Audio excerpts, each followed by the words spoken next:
Assalamu alaikum students. So today we will be discussing about other types of ferromagnetic ordered magnetic materials, which includes the antiferromagnetic materials and ferromagnetic materials. We will not we will not derive the mathematical results using the mean field theory, but we will directly write those results, and I will leave to you to look at the mean field theory for antiferromagnetism and ferromagnetic materials. So let's first discuss about the antiferromagnetic materials. Antiferromagnetic materials are those materials for which the exchange integral is negative, that it is less than 0, means that the molecular field is oriented such that it is favorable for nearest neighbor magnetic moments to lie anti-parallel to one another. You will see that in the case of an antiferromagnetic materials, the atoms will be arranged in a fashion which is shown here. That is, it will be of the type that A, B, A, B. That is, no two similar atoms will be next to each other. That is, the nearest neighbor atoms will be a totally different atom with different spin direction. That is, if the atom A has a spin up, the atom B will have a spin down. And similarly, if we see the second row, the next nearest neighbor in the second row, you will see that in that direction the moments will be anti-parallel to each other as well. So you can think this antiferromagnetic material as the superposition of two sublattices. That is, an antiferromagnetic lattice is composed of two interpenetrating sublattices on which the first lattice has spins in one direction, whereas the other lattice has spins in the other direction. And if we combine both these lattices, you will get a antiferromagnetic material. So let's label this spin up as sublattice with the plus sign and the down spin as sublattice minus. And if you recall the molecular field theory, we say that there is an internal field present in the case of ferromagnet, which is aligning the magnetic moments parallel to each other, and that magnetic field is proportional to the magnetization in the material. So now here we will see that there are two types of lattice. That is, one has a spin in upward direction and the other has spins in downward direction, and the next nearest neighbor have spins are in opposite direction. It means that this magnetic moment is feeling the field of this magnetic moment, which is in upward direction, and similarly this upward magnetic moment is feeling the magnetic field created by this downward magnetic moment.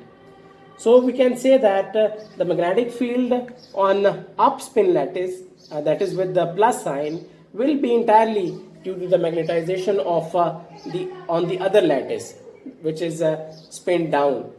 So we can write here the internal molecular field as B plus is, or H plus is proportional to M minus, which is equal to lambda M minus, or H minus or B minus is proportional to M plus, which will be equal to lambda M plus. Similarly, using the similar, and we know that these are antiferromagnetic materials. So in case of an antiferromagnetic materials, the magnitude of spin on both the sublattices is equal. So the magnitude of M plus and M minus is equal and can be regarded as M. So using the similar steps that we use for the case of ferromagnets, we can also solve the mean field theory for antiferromagnetic materials. And we will see that you will get a transition temperature which is equal to Gj mu b into J plus 1 lambda m naught over 3 kb. So this is known as the Néel transition temperature, at which this antiferromagnetic material converts to a paramagnetic material. Magnetic materials also obey the Curie-Weiss law, where the susceptibility of an antiferromagnetic material is equals to C over T plus theta n, where C is known as the Curie constant, and theta n is the temperature at which the material converts from an antiferromagnetic material to a paramagnetic material. And here I have drawn a comparison between the ferromagnetic, antiferromagnetic, and paramagnetic materials. We know that the susceptibility varies as 1 over T. So for the paramagnets, it will start from here and goes like 1 over T, whereas for ferromagnetic materials, it has the same temperature dependence, but the starting point of susceptibility will be a different point. Whereas in case of an antiferromagnetic material, this starting point is also will not start from T is equal to 0, and it will start at some value which is T is equals to a minus theta. So also the susceptibility of a remember that the susceptibility of ferromagnetic and paramagnetic material is positive, whereas the susceptibility of an antiferromagnetic material is negative.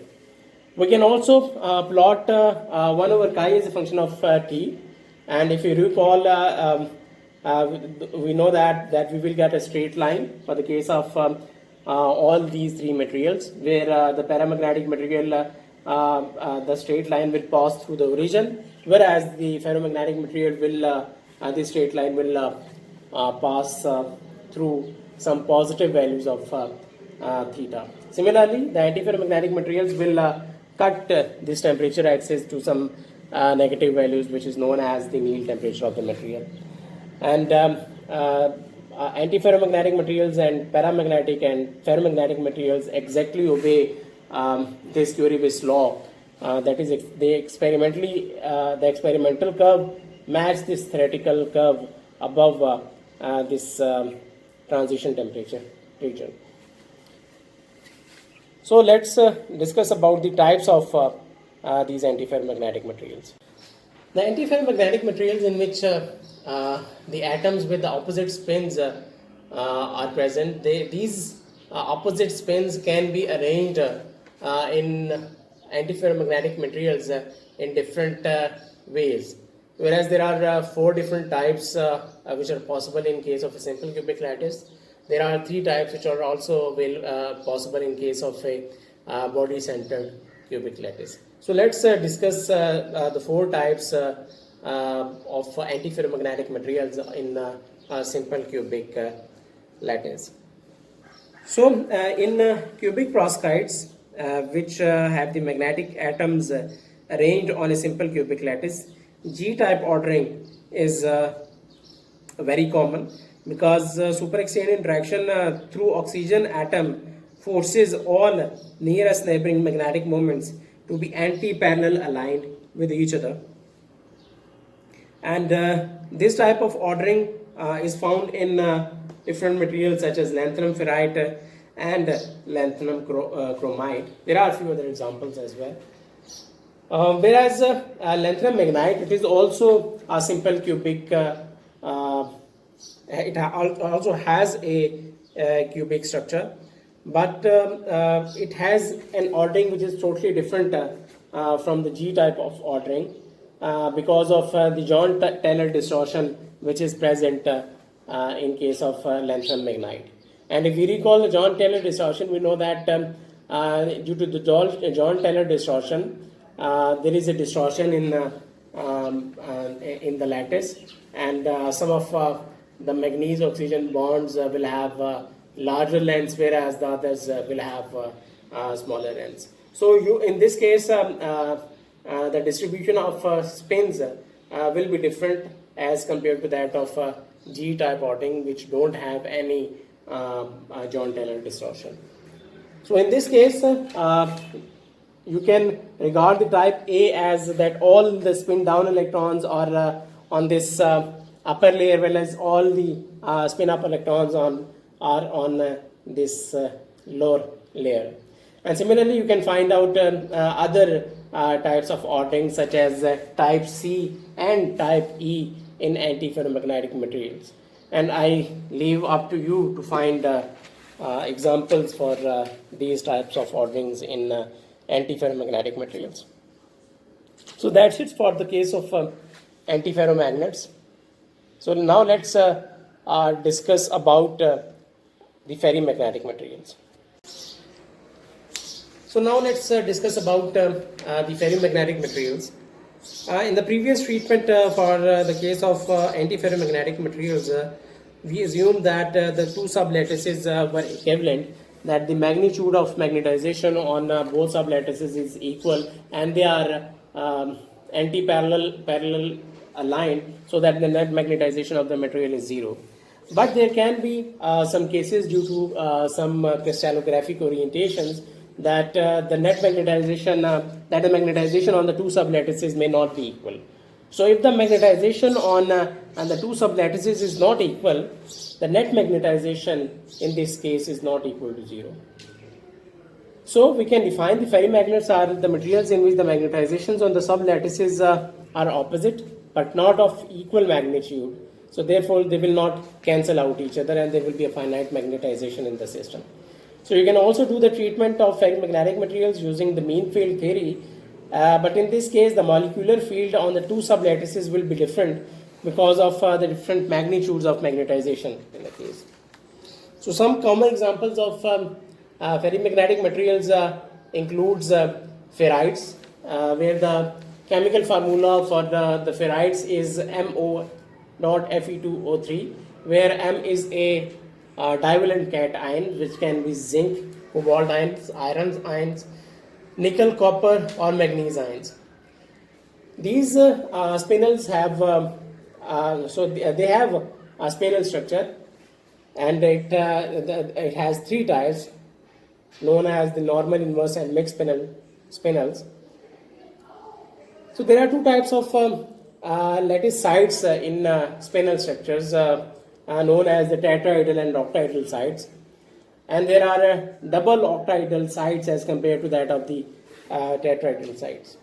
Some other examples of ferrimagnetic materials includes barium ferrite, which has a hexagonal structure in which the magnetic moments on one sublattice have 8 iron ions which are in aligned anti-parallel to 4 iron ions on the other sublattice, leaving a net magnetization of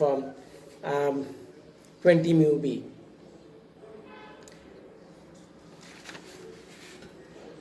Ferrimagnetic materials have various applications in electronic industry. For example, barium ferrite is used in magnetic recording, since it has high coercivity, and high coercivity materials are suitable for the magnetic recording. Mostly these ferrimagnets are electrical insulators, so they can be used for high frequency applications where the spontaneous magnetization is required. And since these are insulators, so there will be no eddy current losses or no heating in the materials. Whereas ferromagnets do not have enough applications in electronic devices because of the high conductivity of the materials. Since the high conductivity leads to the large eddy currents, because whenever these ferromagnetic materials are placed in a changing electromagnetic fields, the changing magnetic field will induce induce a voltage in the material, which will result in the generation of eddy currents. So eddy currents will be produced in case of ferromagnets, which results in resistive heating of the material. Whereas the eddy currents are negligible in case of ferrimagnetic materials. So ferrimagnetic materials are important from the application point of view. So that's it for the case of antiferromagnetic materials and ferrimagnetic materials. So in next lecture, we will discuss about the domain structure of these ordered materials. Thank you.